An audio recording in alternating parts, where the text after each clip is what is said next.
Namaste, good afternoon. I'm sure you all are eagerly waiting that we could start our World Environment Day proceedings. We have our chief guest with us now, along with our director. So, first of all, I'll request Kumari sir to please escort to the dignitary to the dais.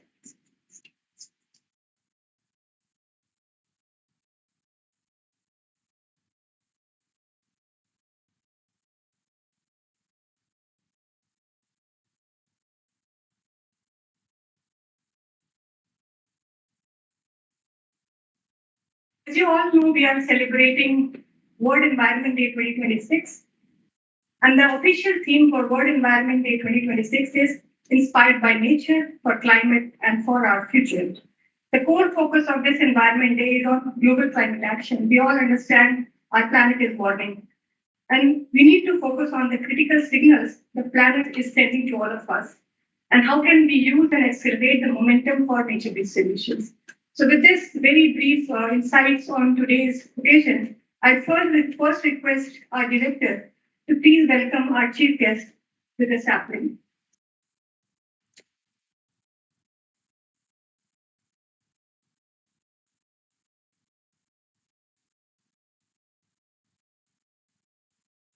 Thank you, sir, and welcome again to NEERI. And now, before we start and go further, as you know, our chief guest is Dr. Rakesh Mishra, who is Director, Tata Institute for Genetics and Society, TIGS, Bengaluru, and even also former Director, CSIR-CCMB. So the next part of this proceeding is signing of MOU between CSIR-NEERI and TIGS.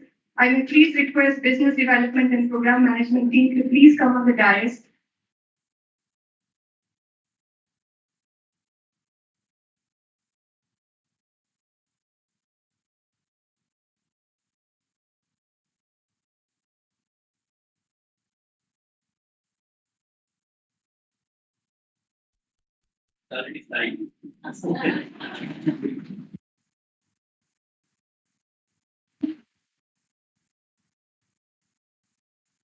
Thank you so much, sir. And now, I think that's great in starting between two organizations, and I'll request all of you to please welcome this starting with a great round of applause, please. And now welcome our director, Dr. S. Pandita Mohan, to please come and give this welcome address.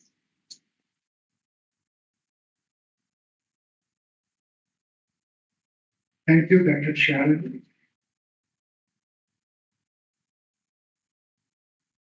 Chief guest, Dr. Rakesh Mishra, Director, Tata Institute of Genetics and Society, Bengaluru, and former Director, CSIR-CCMB. Distinguished guests, dear colleagues, research fellow, and dear school children who are attending this function. And very good afternoon to all of you. On behalf of CSIR-NEERI, it is my pleasure to welcome you all on the occasion of World Environment Day 2026 and Technology Day 2026 celebrations. I extend a warm welcome to our chief guest, Mishra sir, an eminent scientist and visionary leader whose contribution to molecular biology, genomics, innovation, and societal applications of science have inspired many researchers. Thank you, sir, for taking time to be with us today despite of your busy schedule.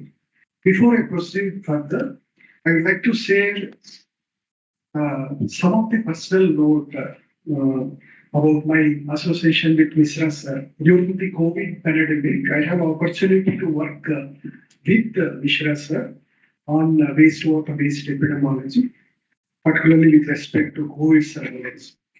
He facilitated our collaboration and bring together experts in environmental science and genomics to address an important public health challenge. These efforts helped to establish wastewater-based epidemiology as a valuable surveillance tool, and today it is evolving beyond COVID-19 to support the monitoring of infection diseases and broader public health risks. Mishra's scientific leadership collaborative spirit, and commitment to ensuring that science serves society. His contributions to science and institution buildings continue to inspire us, and we look forward to benefiting from your insights and visions, sir. We are honored by your presence today, and we are looking forward to close collaboration if it takes. So every year on 5th June, we celebrate World Environment Day. This celebration reminds us of our collective responsibility towards protecting the planet and securing a sustainable future. This year's World Environment Day theme, climate action, now for climate, remind us that climate action is no longer a future aspiration, it is present necessity. Last decade, we have witnessed warmest on the record. Atmospheric carbon dioxide exceeded 425 ppm. The 8-day advancement in Earth overshoot day between 2024 and 25 is a signal to humanity that we are using more than that can have the regeneration capacity and also have significant contribution on climate change. Impact of climate change are visible the world through extreme weather events, water stress, biodiversity loss, and declining environmental health. These signals from nature indicates the urgent need for science-based solutions in a collaborative way. The theme climate action resonates deeply with CSIR-NEERI's mandate and vision. For last 6 decades, NEERI has been working at the interface of science, technology, policy, and society to address the environmental challenges and to support sustainable development. Climate action is embedded across all NEERI research and innovative activities. In the area of air quality, NEERI is providing scientific solutions for cleaner air through source approachment studies, emission inventories, atmospheric modeling, advanced monitoring systems that support evidence-based policy interventions. In the domain of water sustainability, NEERI is developing technologies for clean water and deploying these technology apart from wastewater treatment systems in a centralized and decentralized way, apart from sanitation, giving significant strength to water security under changing climatic conditions. NEERI is transforming waste into resources by different kinds of strategy, promoting waste valorization, waste resource technologies in the frame of circular economy. Also in climate domain, NEERI is working on carbon capture, utilization, storage by both chemical as well as biological methods. Also looking into greenhouse assessment, which is very important requirement of nation, climate risk analysis, ecosystem restoration, and nature-based solutions that contribute to climate mitigation and adaptation. And in advancing research in green energy, biomass valorization, industrial ecology, environmental impact, and life cycle assessment and sustainable manufacturing, supporting India transition towards a climate resilience economy. These efforts align closely with national priorities, including Mission Life, circular economy initiatives, energy transition pathway, and India's commitment towards achieving net zero by 2070. Through science-driven solutions and technology deployment, CSIR-NEERI remains committed to support the national environmental and climate goals. With these words, I would again extend a warm welcome to Mishra sir and to all the participants who gathered today here. The future of our planet depends on the choice we make today. The message of World Environment Day 2026 is a clear and very urgent. Climate action is not for tomorrow. It is now for climate. Thank you very much.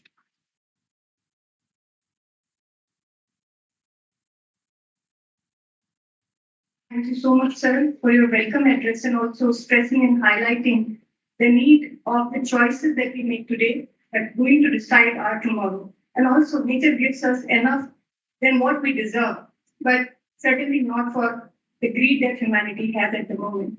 With these few initial welcome remarks by sir and the thoughts that he shared, now I would like to request the experts and scientists who are here to release their white papers. And in this series, we have the first white paper on industrial ecology in the Indian context. Let me invite Dr. Sunil Kumar and his student to come on the dais. Sir, this white paper is on industrial ecology in the Indian context, a subject that is central to shaping a sustainable and circular future for our industries and cities. This white paper presents a comprehensive framework for integrating industrial processes with ecological principles, focusing on resource efficiency, waste minimization, circular economy strategies, and sustainable industrial development that is tailored to India's growing economic landscape. The white paper has been authored by Dr. Sunil Kumar, who is head Center for Industrial Ecology and Circular Economy, CSIR-NEERI. His extensive research in solid waste management and industrial ecology has provided strong scientific depth and practical relevance to his work. Sir, on this occasion, I very respectfully request you all to kindly unveil the white paper and formally inaugurate this significant initiative. And I request all the audience to please welcome this white paper with a round of applause.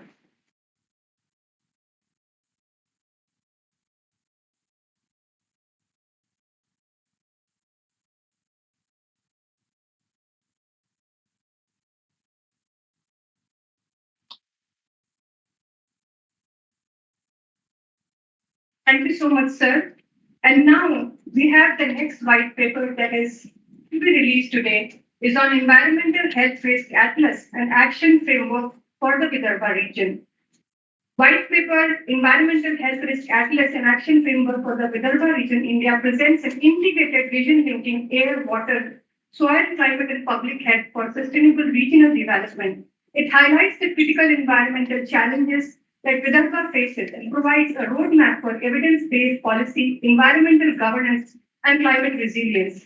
It also underscores the collective efforts of scientists, researchers, policymakers, and institutions dedicated to protecting ecological integrity and public health. Sir, please release. And we have Dr. Nagpur and other colleagues from Environmental Health Department. Requesting all of you to please welcome and support with a round of applause.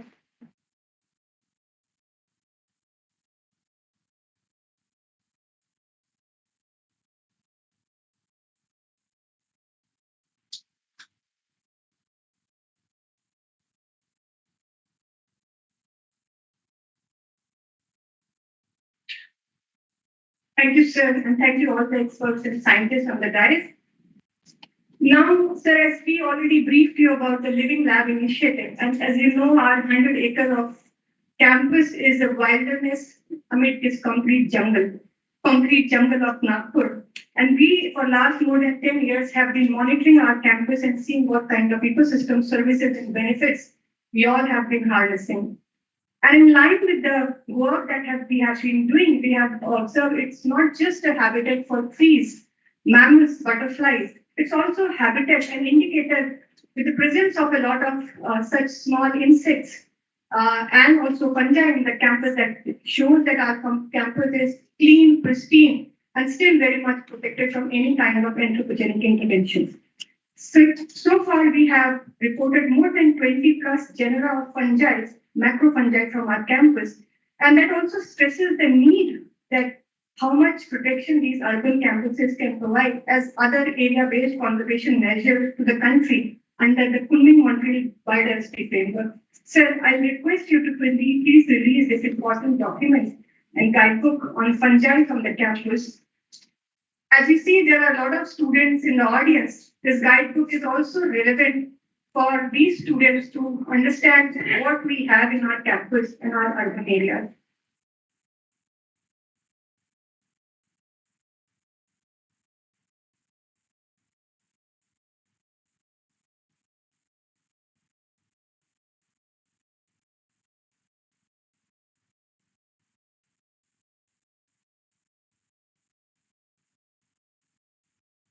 Thank you, sir. And let me also provide some insight on the student who has actually worked on field for this important guidebook, Dr. Ms. Saranya Swaminathan, who is not present today. She's attending Society for Conservation Biology conference with full funding from University of Kent at the moment. Now, the most awaited moment. We all are really eager to look forward and hear our chief guest, Dr. Rakesh Mishra, sir, and his lecture on this very important occasion of World Environment Day. It doesn't need any introduction, but for the sake of a lot of young students here, I would like to briefly introduce Dr. Rakesh Mishra did his university education at the University of Allahabad and received his PhD in organic chemistry in 1986. He started his career in biology at Indian Institute of Science, Bangalore, and has several years of research experience at the University of Bordeaux in France, Saint Louis University, USA, and the University of Geneva in Switzerland. He joined CSIR Center for Cellular and Molecular Biology, that's also called as CCMB, in 2001. He became director at CCMB in 2016, and presently he holds the position of director at Tata Institute for Genetics and Society, Bangalore, and he's also a JC Bose National Fellow at CSIR CCMB.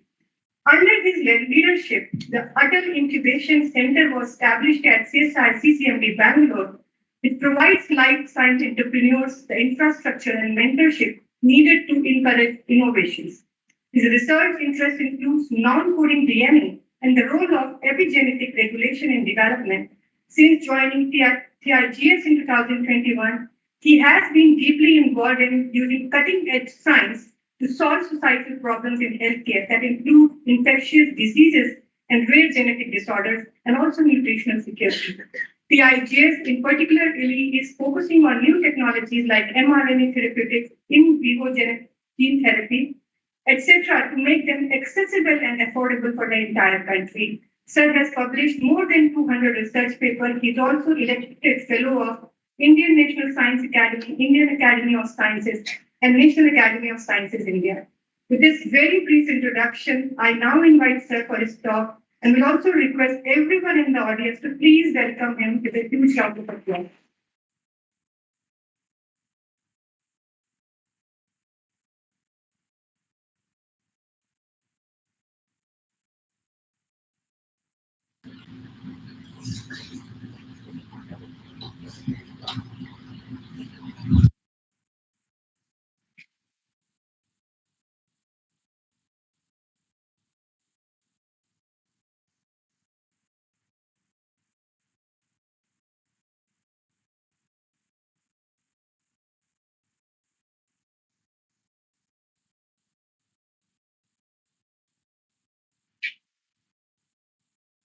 Check.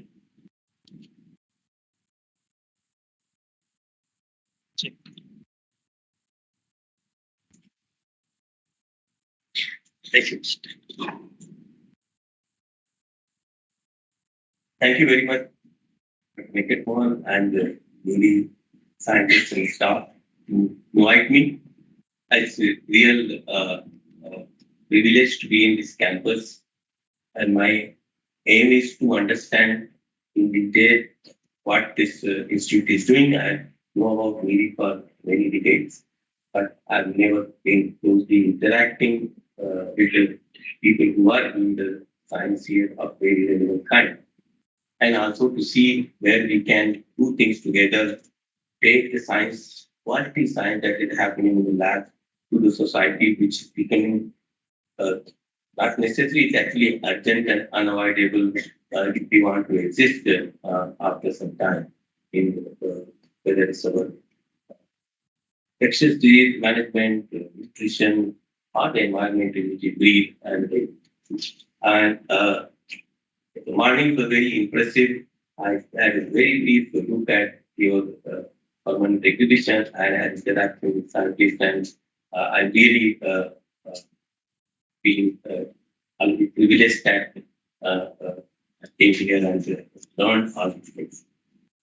This is an institution which is doing things of extraordinary importance and not seen in the national map or global map what it deserves. And is one of the my advice after certain gray hairs you can give advice is to project yourself, release the policy papers, documents, and be more visible. It's not for your benefit. It is what you do. People should know. It is so relevant to society that they should know. And if we don't know, then we'll be doing wrong things. Because absence of knowledge is dangerous. And what knowledge and science and technology are creating, society needs to do that, to know that, and to get benefit out of it. And others should work together with institutions like this to accelerate the translation and societal benefit of the science. So with that brief introduction, I will just so I decided to talk about environmental surveillance that we have been doing for some time and connect it to the One Health, which I thought is relevant to this audience.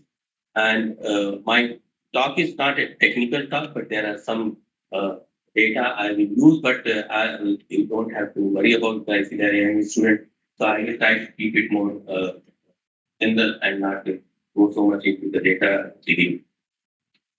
But before that, I just take 2-3 minutes to tell what this new institute where I'm working, which was established in 2017 late and suffered from because of the COVID lockdown now. So it basically 4-5 years functional time this institute had. And this was set up by Mr. Ratan Tata as a trust. So he is actually settler of the trust and is inspired by the vision of helping science to solve society. So this is a unique experiment of the Tata Trust to support application of cutting-edge science to solve societal problems. And so it's a program-driven organization, and with the stakeholders on board from the start, from the very beginning. So we are working for technology which clinician will use for patients. So clinician has to be on board from the beginning. So that's what I mean by stakeholders. All programs are focused on direct societal relevance. So we are not fundamental research institution. What we do has to have direct societal implication. And we aim at a solution that are economically viable, ecologically sustainable, and socially acceptable. Otherwise, we will not do that. The environment becomes ready for such acceptance. And because of many factors, the Pixel emerged as a scientific institution of importance at national level in very short time, because we have privileges like philanthropic support of the Tata Trust. We are largely funded by Tata Trust. And it's a not-for-profit organization and program driven.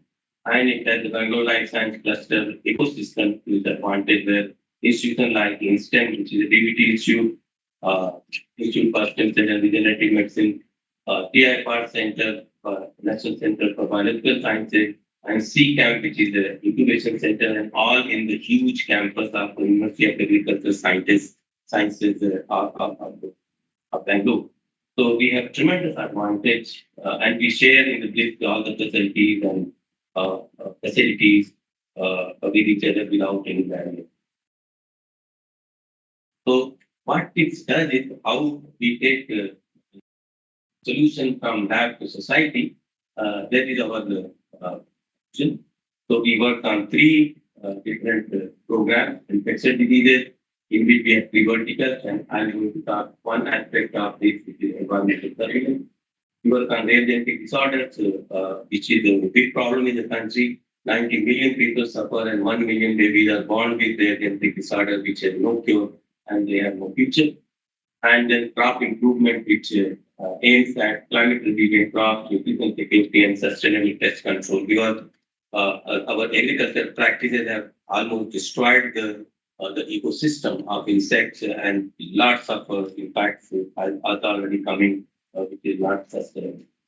So these programs are backed by, so that's our vision and organization, backed by community engagement, the policy stewardship. We are especially social scientists who connect with society and regulators and scientists to inform, educate, and communicate. Multi-stakeholder engagement, policy advocacy, and policy stewardship is that which is responsibility. Then we have technology platforms, so each scientist doesn't have to do their own things. So we have platforms in which technologies are established, and then we have technology implementation, where anything that scientists are working, this team continuously interacts one side with the scientists, other side with industry partners, so that things are done in a way that the industry is taking it further. If there is no taker, we will not do it, because if you are working for society, there should be a benefit. If you are cooking food, there should be somebody to eat that. And so that's our model. To analyze the gap and then find collaborators and experts. Almost everything that we do is through collaborations. and then find a solution and then implement it with all, as I said, with policy and advocacy and so on. And how we assess our access is by asking what difference does it make to the society what we are doing. Are we changing the way things are done? Are our solutions finding viable, ecologically sustainable, and socially acceptable, therefore they are reaching the society? That is how we assess our success, not by any other. So that is the background in which TIPS operates.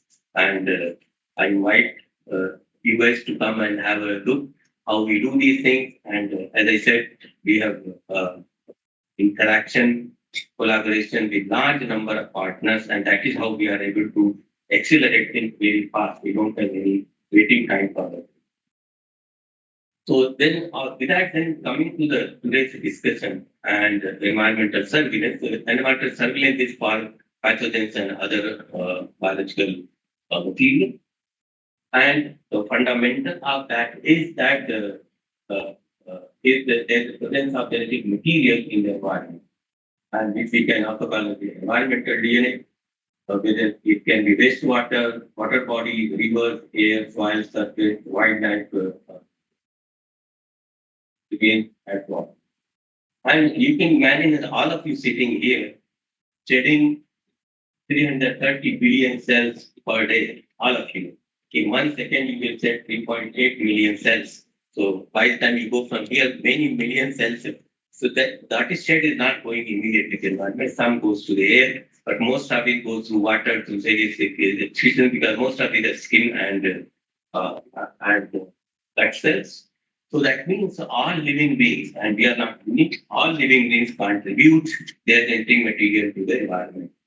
So if we can have a technology that we collect the environmental samples and do what we call the metagenomic analysis, which means agnostic to any particular separation or purification, we read all what is there in the environment.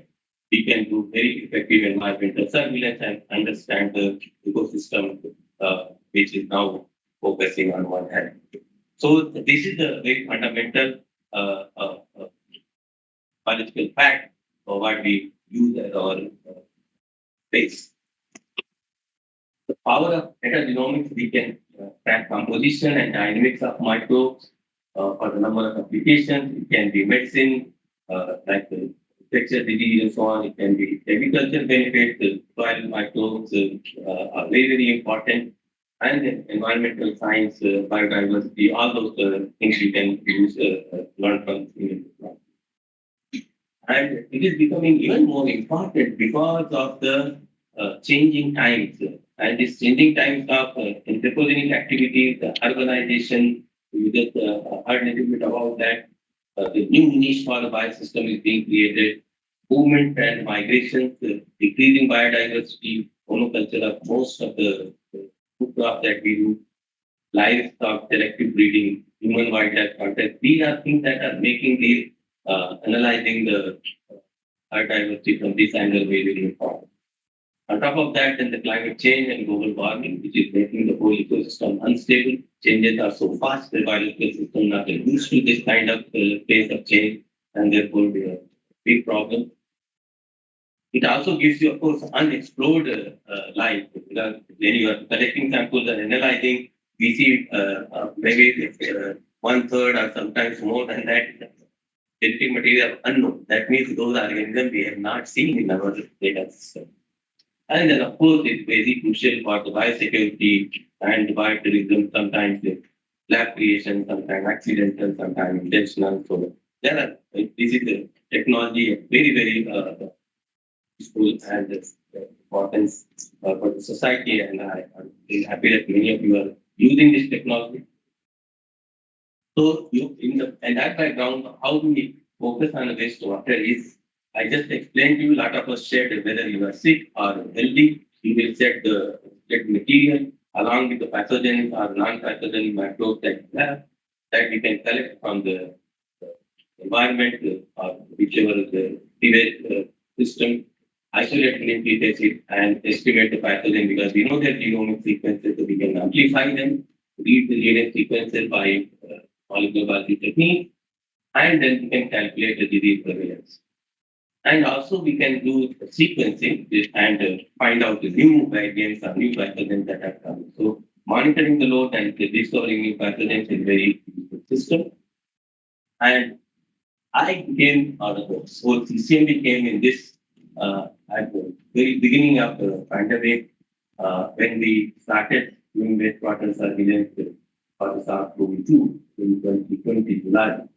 And when in that March, April, when the disease came to India, we first time did 20 samples from 10 STPs and 2 data communities, and we found that the the pathogen load, that infection was 20 times more than what was clinical data showing. And this was done by a very organic collaboration with the CCMB and Beckett lab. One of the students from his lab, husband was working in our lab, and they said that they do water surveillance, can be used for pathogen. They have read somewhere that people are able to track this virus from pathogens. In the beginning, I didn't believe, but then we had lots of brainstorming and then we had a discussion with Venkat Mohan, and after meeting him, I was so impressed that anything, but we must collaborate with Venkat Mohan, such a person. And we were very lucky that he's around here. So all what I'm going to talk about is this collaboration, which was facilitated and supported by the expertise. Because if you don't have sample, what will you do? And those were lockdown times, and also it was very difficult to go anywhere and all, but they had all connects and collecting samples. And so that is how our whole surveillance program began, and all credit is to happy to giving this talk maybe first time in front of him. I'm not spoken before. I am very good in writing papers. He wrote, I don't know how many papers, lots of songs. So when we did this, infection level is 20 times more than what the government is talking about or what the clinical data is showing. We were attacked by many directions, especially the state government, that even I got call from the minister that why you are working against government. I said, I'm not working against government. Hyderabad is doing much better than Delhi and many other cities. You are handling problem which is 20 times bigger than what you thought you were handling.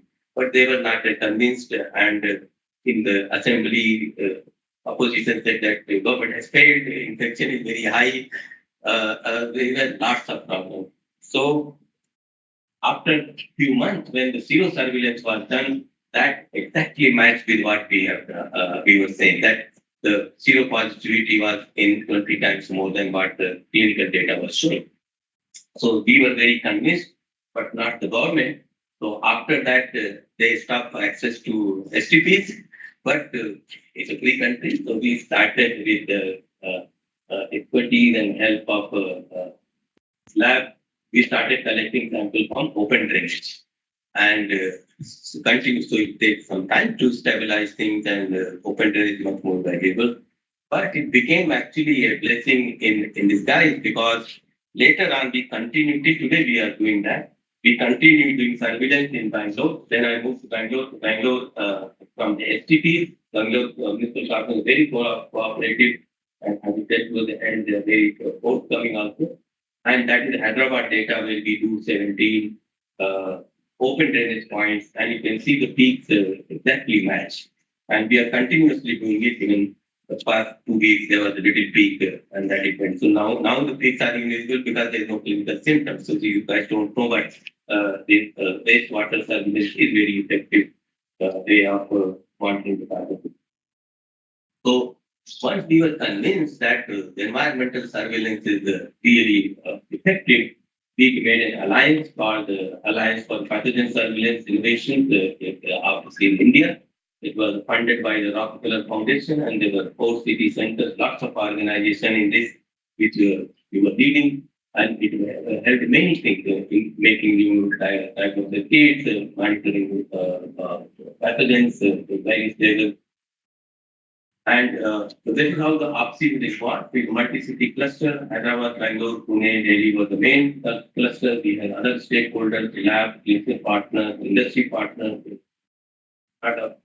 policy makers, administration. We involved every government and municipal body, and then we included environmental surveillance further for other pathogens, including microbiome and AMR, and we then incorporated skilling, indigenization of the kids and the knowledge dissemination of what you do when you have this information. So this led actually in 2 years to lots of activities that we converted what we initiated as a small collaborative curiosity-driven surveillance. We actually converted into a national program where we started dealing with the top policymakers in the country. You can see the leaders here who head the various things, including PSA, to CPI members, and so on.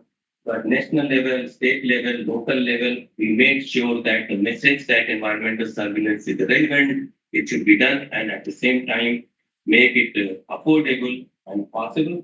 So these are various SOPs which are available in the website. You can collect how to collect sample, how to process them. They are freely available. And most of the reagents that are used have been indigenized and they're available from the Indian company. So we did all this, and now we have given a guideline to NCDC to implement at the national level, and we are regularly interacting with them for how to do environmental surveillance and make use of that.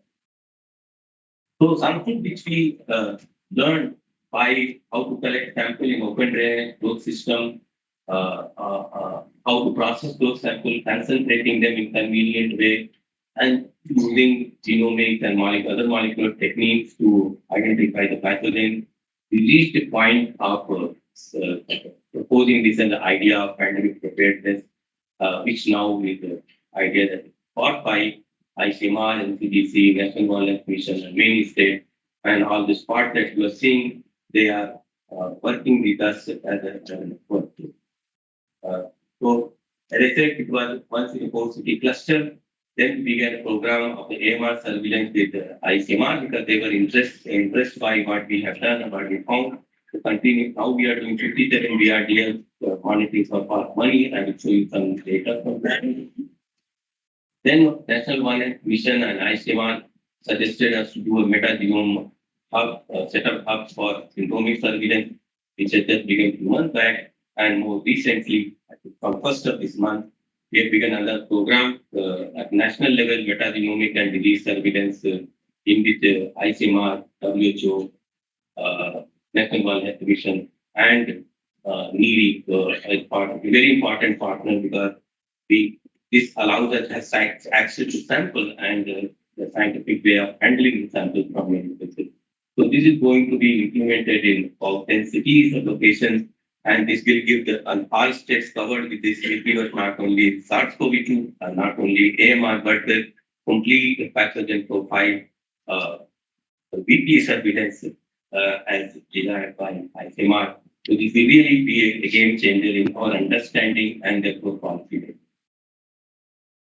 So that is what the progress of how we have done and taken something that came in the time of emergency and distress to a really a wealth of information and technology which assures a better quality of the healthcare system of our life. And one of the examples is AMR, where lots of you work on AMR. So this is a interconnected system, use of antibiotics in humans, animals, and use of antibiotics in environment. There are many ways how it emerges. There is shared resistance mechanism, common pool of resistant genes, and as many of you know that sources of AMR can be many, but they mix together and there is lateral transfer, there is lots of things happen. So this is a huge problem already is kind of silent pandemic that is happening.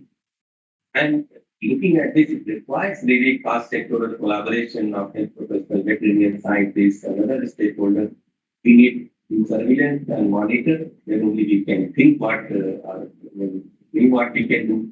And then, of course, AMR poses a threat to pandemic scale, which is already accepted by everybody. So this is a One Health or AMR, these are global issues, but they need local participation. And that's why they're very unique and all of us need to know and understand and know. So this is the ICMR funded project that we did before that. It was actually the Rockefeller. Based on this data, the ICMR came to us to do the large scale analysis. This was done only from Hyderabad sample. So you collect samples from environment, isolate genomic material, and do metagenome analysis and analyze that what do you see without any bias. So these are like along in the city, near the city, the hospital, we collected open drainage samples and we found tons of information, pathogens with tons and tons of AMR signatures. They're quite scary, but very revealing. So by this kind of analysis, you can, for example, see this kind of, but you can see that this day shows that how what is the resistant genes that are seen in the city over 70 locations. There is commonality, but it is the second last which is different. Again, which drug class has gained maximum resistance? They are very similar, except the second last which is different. And then which resistance mechanism is more common, because from the data you can infer those things. Again, they are all similar, but second last is common, which is DNA, Kolnaka, those were from Hyderabad. We will surprise why one is different from others. When we go and see, then actually the sample we were collecting is just downstream of the slaughterhouse, the major slaughterhouse of Hyderabad. So that means it is contributing the livestock component and not anything else. Which means even if you don't know what you are collecting, the data will drive you to the location or to the cause of the problem. So that was something very revealing, and that was very exciting for ICMR when they came to know what we have done. So then we started this program in which 57 BRDs, they collect samples and every 2 weeks they do the RT-PCR to find what are the pathogens available. We do metagenomics to design the new panels. Because India is a large country, the pathogen profile in the Guwahati may not be what is there in Jaipur or what is there in Thiruvananthapuram or something that is in Bhopal. They are very different geography, different lifestyle, different livestock around, different biodiversity. So we are collecting data and designing panels which is relevant for that particular local region, so that we can do relevant surveillance. And if we train people, although we are a small institute, but we have already trained 110. We are a personal from 57 locations. We give them SOPs. They come in the lab, spend a few days, and they are now well trained, and they have started doing the analysis at their home. And this is the places where the analysis begins. You can see that we are now covering whole India, something that began in Hyderabad is now reached everywhere, funded by the government. That time it was funded by some international. And in this process, it is happening in all these places because we make proper SOP, we make the kit locally, we meet our industry partners, we develop technology, hand over to industry, and then make them that they sell it at a reasonable cost, not with too much of profit making. So sample collection kit, wastewater DNA collection kit, and qPCR kit. Like this is the qPCR kit made by QL. It covers all these proteins in 8 tubes. And so, because we are developing this kit, we can change this parameter. And we can try this 21 pathogen kit detection costs 600 rupees. So, it's nothing. So, actually, you can have the full scale pathogen profile of Nagpur city in few thousand rupees. So, that means price is not anymore factor. You don't even have to worry about it. What you have to worry about is how to do it, where to collect sample, how to use data. The price we have indigenized is so much that it has already come something 50 times cheaper. So, and we are enhancing these two other pathogens as well in the big program that we have this year. And this is the past few months of the data that is being collected by using RT-PCR. You can see different colors. Down what you see are different but these are different BRDs. You can see that somewhere there is a lot of blue, somewhere some pathogens are blue, some red, and somewhere it's more mixed. So we have different kinds of AMR profile in different regions, which is already uh, uh, supporting the idea that we have to do surveillance differently in different regions. But for that, we needed different. This is again like AMR relevant pathogens carrying ARDs. Here, example is 22 locations, so it is some similarity. But like the first one, something is more prominent than something else now. So it gives us, so this is a complete profile. These are the top 20. You can see how this changes. So this information makes you understand that what kind of AMR is there in this region and therefore where from it may have come. If you are using antibiotic there and that AMR is coming, so you know it's because of that. But if you are not using that antibiotic, but still you see that it's coming from somewhere else, so lots of interesting science that can be done. So which kind of drug class comes and so on. So all this information we are accumulating and analyzing from here the data has disappeared. It again shows by same kind of thing by the metagenomic analysis that was by RT-PCR analysis. So this is like one BRDL, we have RT-PCR based profiling and what are the relevant pathogens, then metagenomic based profiling, what are the relevant pathogens, match it, and then the match it with the clinical data because this is done in tertiary hospital setting. So actually you have full understanding of sequence level to the environmental level to the clinical level. Therefore, you can decide now how to take care of your healthcare system. Same thing from the geographical region, like in South India profile, you don't have to do anything. You can just see the color patterns are not identical, but not completely different as well. But you need to have the knowledge and therefore design your strategy accordingly.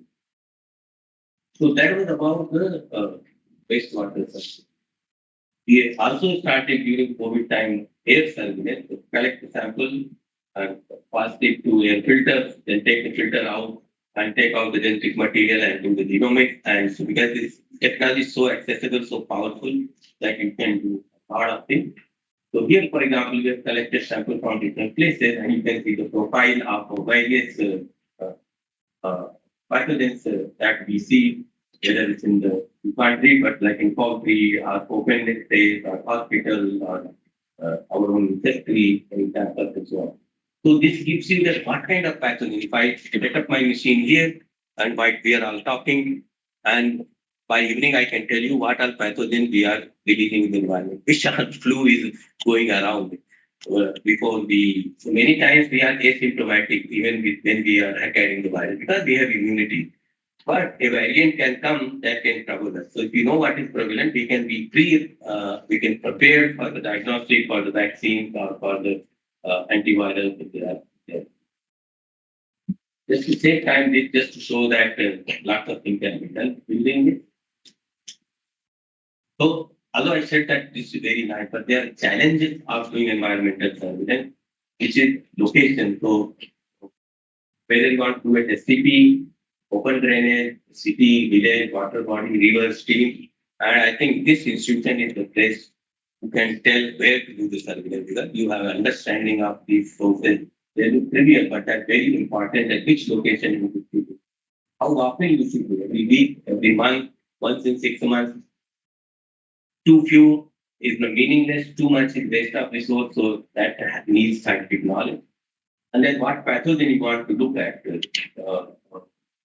Based on metagenome frequency, based on your environmental DNA, surveillance target. Now, suddenly you focus now we have to look at Ebola, then mpox or something. So some is based on rumors, some is based on panic, and but we need scientific basis that what are the pathogens to monitor which have bigger pandemic potential or health issues. So on. And of course, the technology it should be accurate, it should be affordable, and it should be accessible. So if it's too complicated, it will not work. If it's too expensive, nobody will do it. And it should be accurate, so it should not mislead the client. And the most important, although look similar, the human problem is the data sharing. How data from the lab reaches the first stakeholder. So we have policy. Whoever gave the sample, data belongs to that particular person or organization.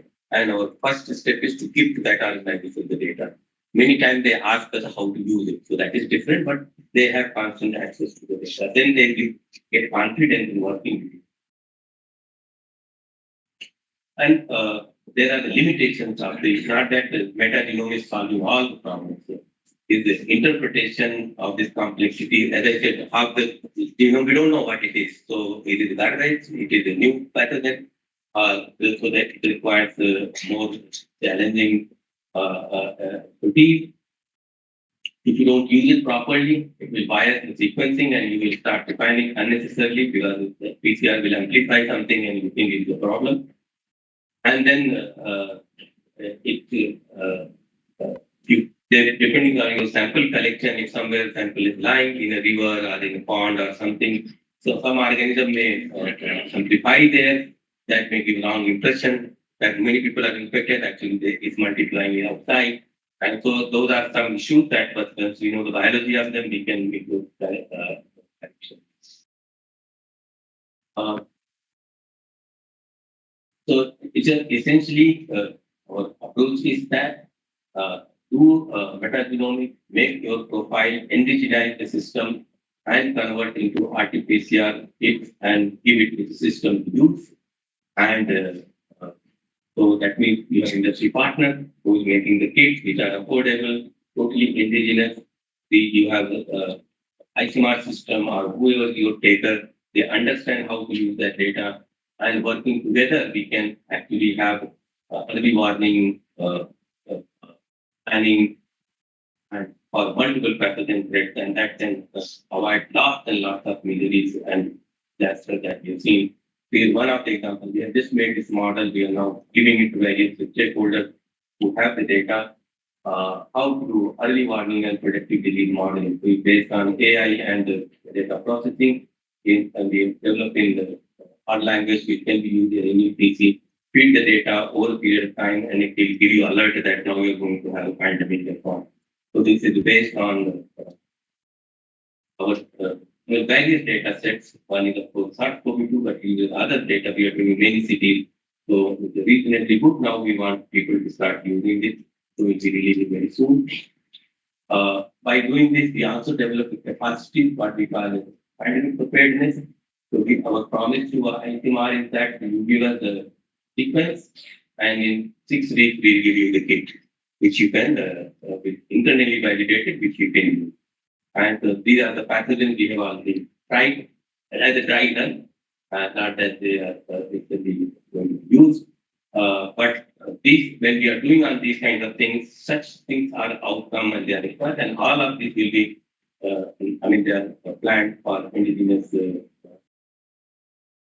As I said, when we are working, constantly our tech implementation team will be thinking about affordability, accessibility, scalability, based on need and based on the technology. We keep cycling, and in very short time of 4 years, we have licensed 12 of these different companies who are approved, also 21 patented, and as I said, many of them are used for environmental surveillance and in very reliable manner. So I will take 3-4 more minutes. Okay, and I'll tell you about. So One Health already you have heard, but many of you have not heard what is One Health Index. And so One Health is so many lots of parameters contribute to it. What we call One Health. So how to measure One Health, how to quantify it. So there's a concept called One Health Index. So when you can put in many parameters together and you try to calculate it somehow. So we developed this method using 2 different statistical approaches, and we call it the One Health Index for India. So it integrates human, animal, and environmental health to highlight the connectedness, and then the index to assess One Health performance. So I'll not go into details this publish and become more technical, but if you feed all the information, it will give you a number. So by 2 different like this early action analysis or modifying entropy based method, when we calculate by lot of training to this data, so this is One Health Index for India, for example. We're not knowing very developed countries have One Health Index of 70 or something. Poor countries will have 20, 25. So we are pretty good. But what this One Health Index also does is, so there are not many methods. There is only one Chinese study who does all other countries and calculated for India 35, but they didn't calculate for China. So what we have done is how to make it equitable, how to democratize it. So we just made an app, and soon you can access this. We are now very close to offering this. You can add your data, and it will calculate One Health Index of Nagpur. So if you have all the data of Nagpur, it requires some 260 parameters and all. It will give you index for the Nagpur. Now it also will tell that I have 1 crore extra rupees. Where I spend this money to get the maximum return for the One Health point of view. We can now play in this. In fact, our tool has calculated the budgeting also as one of the parameters, and we have seen that when budget has increased, how health index, the One Health Index has increased. So this will tell you that if you spend, let's say, in the STP treatment, then your One Health Index will go there. So you know where to spend the money. The resources are also limited. So we are hoping that this will give a practical tool for people to manage their system better. One Health Index for India is maybe have a political meaning, but it has no practical meaning. India One Health Index more relevant for you guys is Nagpur, not Delhi, or not in Ladakh somewhere which is very clean and so on. They are very, very different. So using this knowledge now you can do action. And this my last slide is and this is just to set an example that last week the Karnataka government was to do surveillance for all their 33 districts which we have agreed to do. And so they will provide a sample. We will give them the data, how AMR profile in different districts is changing over a period of time. And so you can imagine that even in a state where you could see that there is a political instability, government change, all those things happening, but at least the state is steady on its healthcare policies and also they're approaching academic institutions, taking their help, and this can be done in really very small amount of money. So we are going to do this, and we want to generate this as a model which other states can use it because they. So, for example, Maharashtra can do it with NEERI. They can give you already have samples, and they can make a system in which you generate data they can use, and they can decide a policy how to take care of the healthcare problem, state level, or even sometimes even in district level. So, all what I talked to you, most of this work done by Shivaranjani Bahari. She is from Nagpur, and that's by chance. She worked for us. And she began this work in CCMB, and then she joined TICS, and she is still leading all our ICMR driven programs. Savita Meghnandan is our social scientist, but she's also scientist interested in healthcare and World Health Index calculation, that methodology is her contribution. And you can see many, for lot of funding from One Health Mission, and cooperation from many organizations, including NCDC, Vijayawada Municipal Corporation, Bangalore, that part. And we are funded by Rockland Foundation of including reaching where we have reached. And thank you for your attention, and I'll be happy to get it.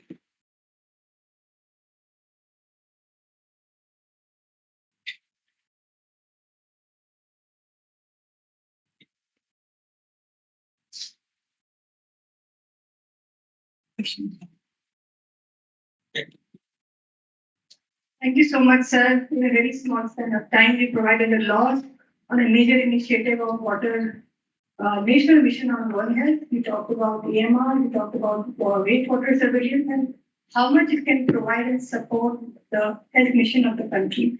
I think I'll not go in detail in summarizing, but one of the very important things that Dr. talked about was global issues and local participation, how they can address and localize a lot of solutions for the country, for the world. We can invite a couple of questions from the audience, and we have one from the professional.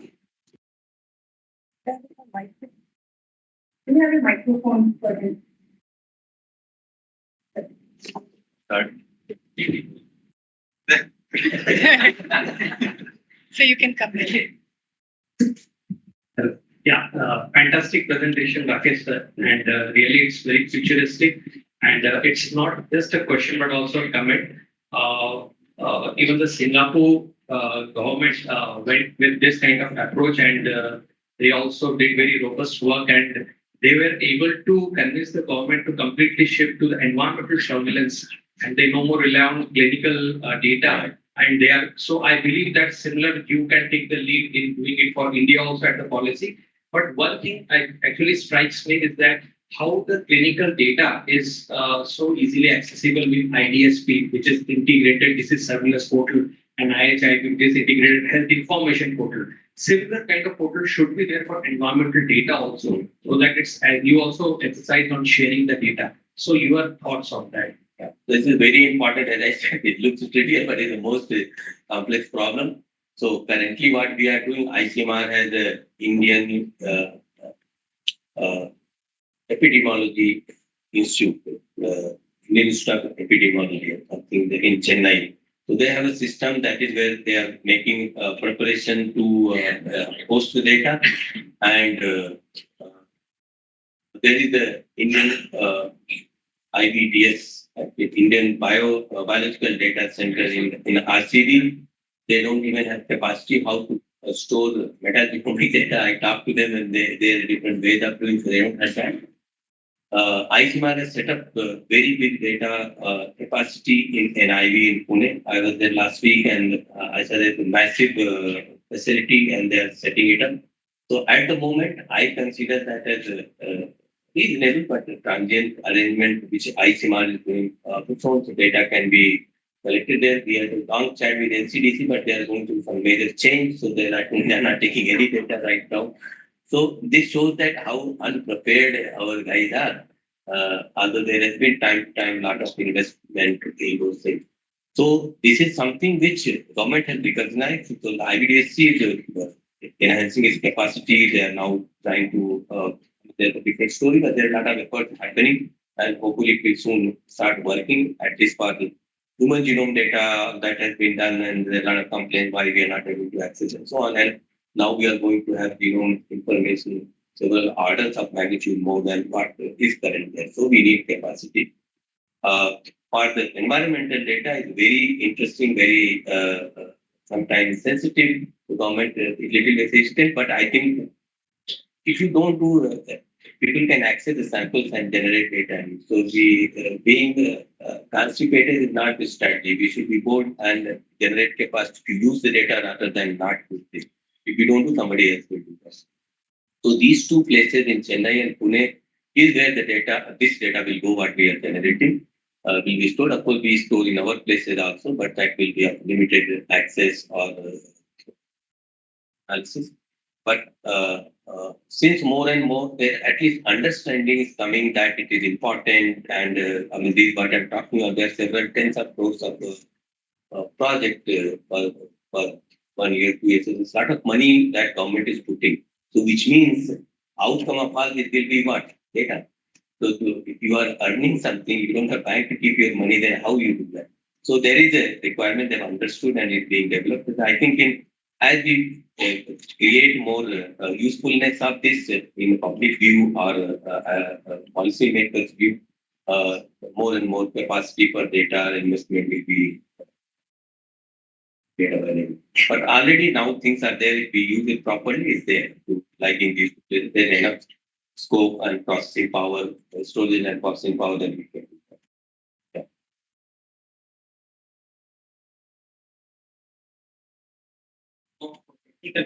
Yeah, technical question. Yeah. So when we do the surveillance, generally DNA will be isolated. So, but what about the RNA? Be degradable. So I'm wondering, putting the COVID, there is a RNA virus. So, yeah. But we are. So that's what when you do sampling, whatever you have, that is the fact of life. Is RNA it will be little bit degraded compared to DNA. But when I say metagenomics, it means both DNA and RNA. For AMR purpose, we are using only DNA because there is only bacteria.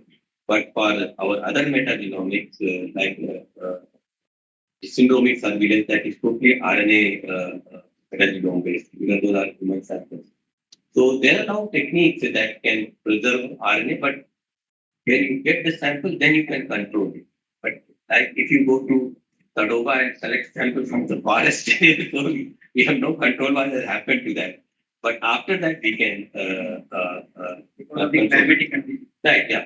But having said that, the technology is so powerful that if you have enough samples, you do enough number of times, then you can manage the even with degraded product. Because in some samples, some piece is degraded, in another piece is degraded. You assemble everything together and do sophisticated computational methods. You can it's harder, but it can be done. But yeah, more challenging. But it's the issue.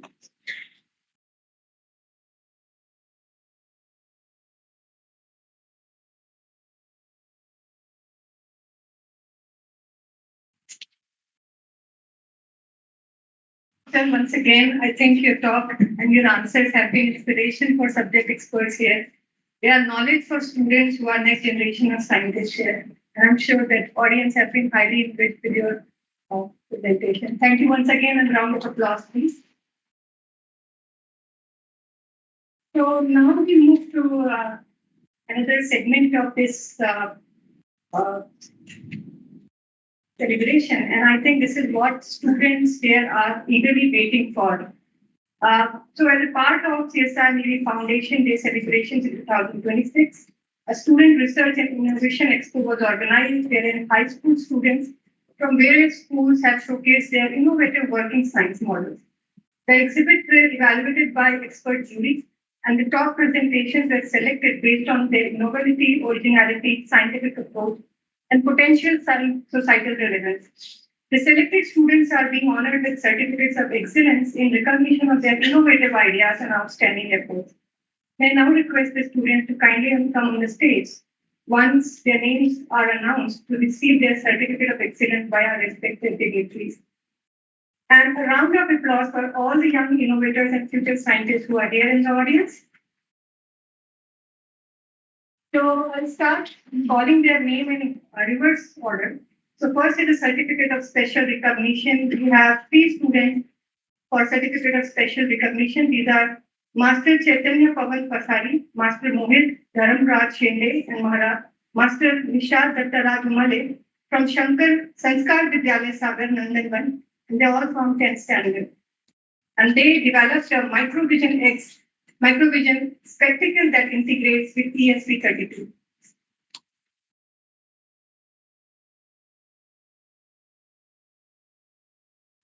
Congratulations to all these students.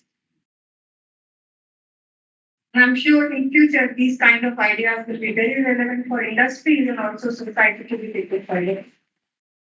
Thank you so much.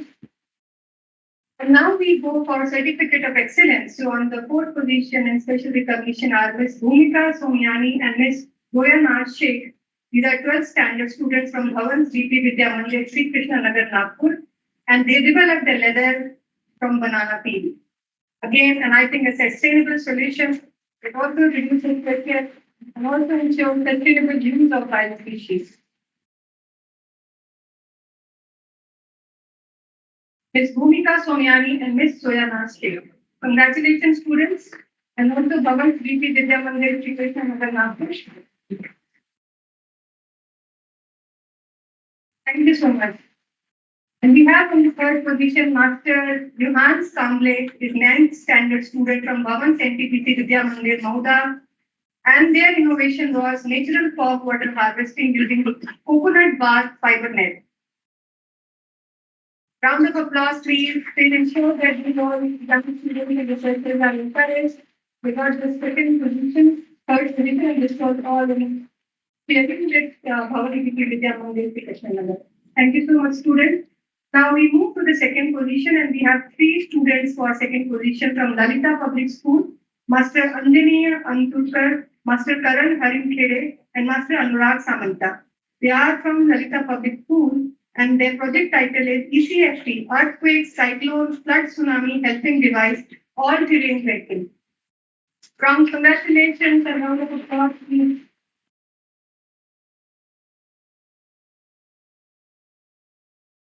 Congratulations once again to the school and also the students. For the first position,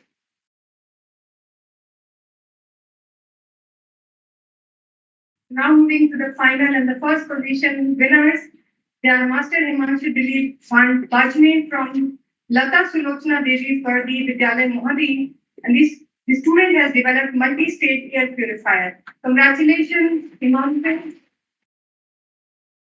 And multi-stage air purifier is very much requirements for growing air pollution in our cities. Congratulations once again.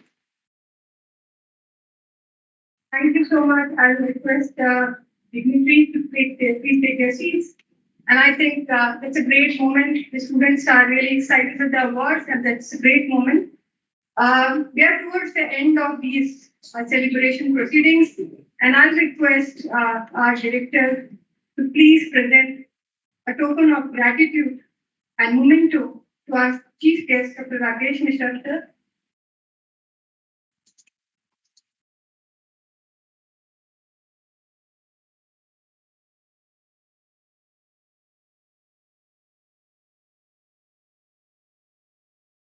There is a special bamboo souvenir as well to be presented to sir.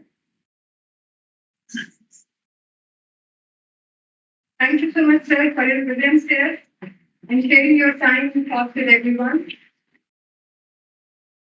Thank you. Thank you so much once again. Now, for a formal vote of thanks, may I now request Engineer Prakash Kumar, sir, scientist here, to please come on the dais and share the vote of thanks.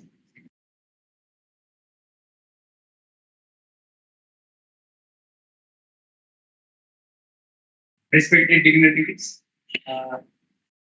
on the dais, off the dais, invitees, students, friends, my colleagues. So, on behalf of Director CSIR-NEERI and staff, I thank our Chief Guest, Dr. Rakesh Mishra ji, for accepting our request and to be with us today. Because his presence, the way he has given his talk. So, I was listening to talk, but I always listen in reference of NEERI. Because one year, I think what he has talked about is opportunity for NEERI, I think.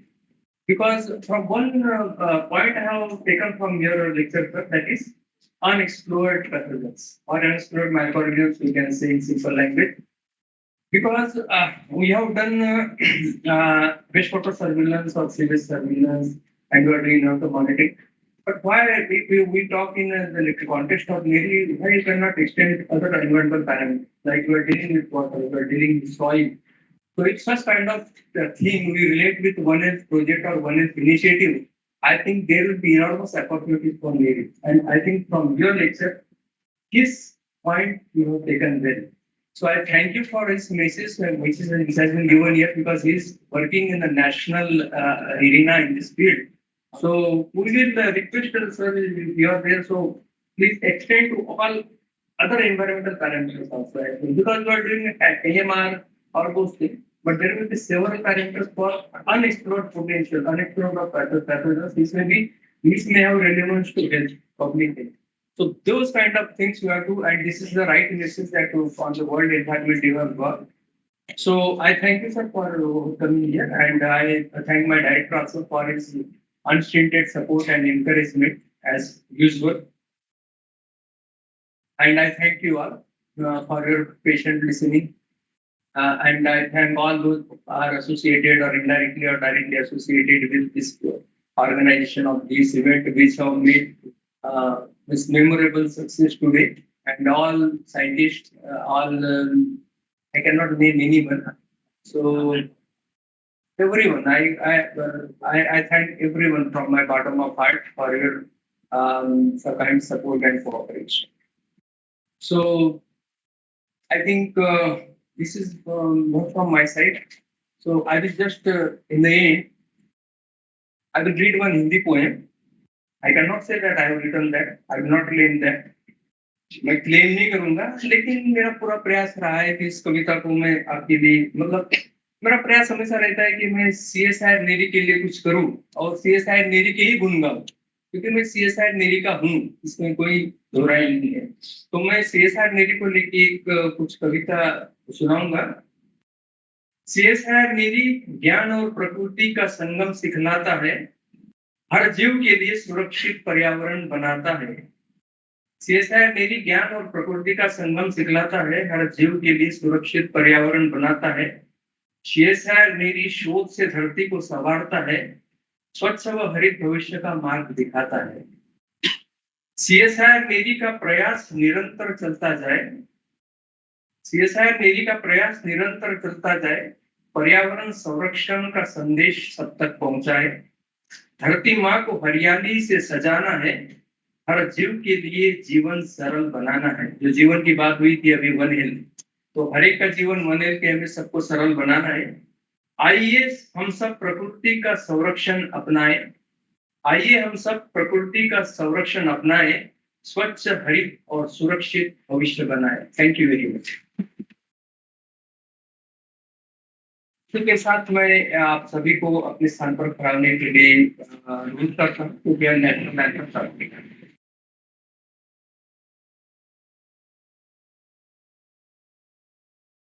जय अधिनायक जय हे भारत भाग्य विधाता, पंजाब सिंध गुजरात मराठा द्रविड़ उत्कल बंगा, इंद्र हिमाचल यमुना गंगा उच्चल जगति तरंगा, तब शुभ नामे जागे, तब शुभ आशीष मांगे, गाहे तब जय गाथा, जन गण मंगलदायक जय हे भारत भाग्य विधाता, जय हे जय हे जय हे जय जय जय जय हे।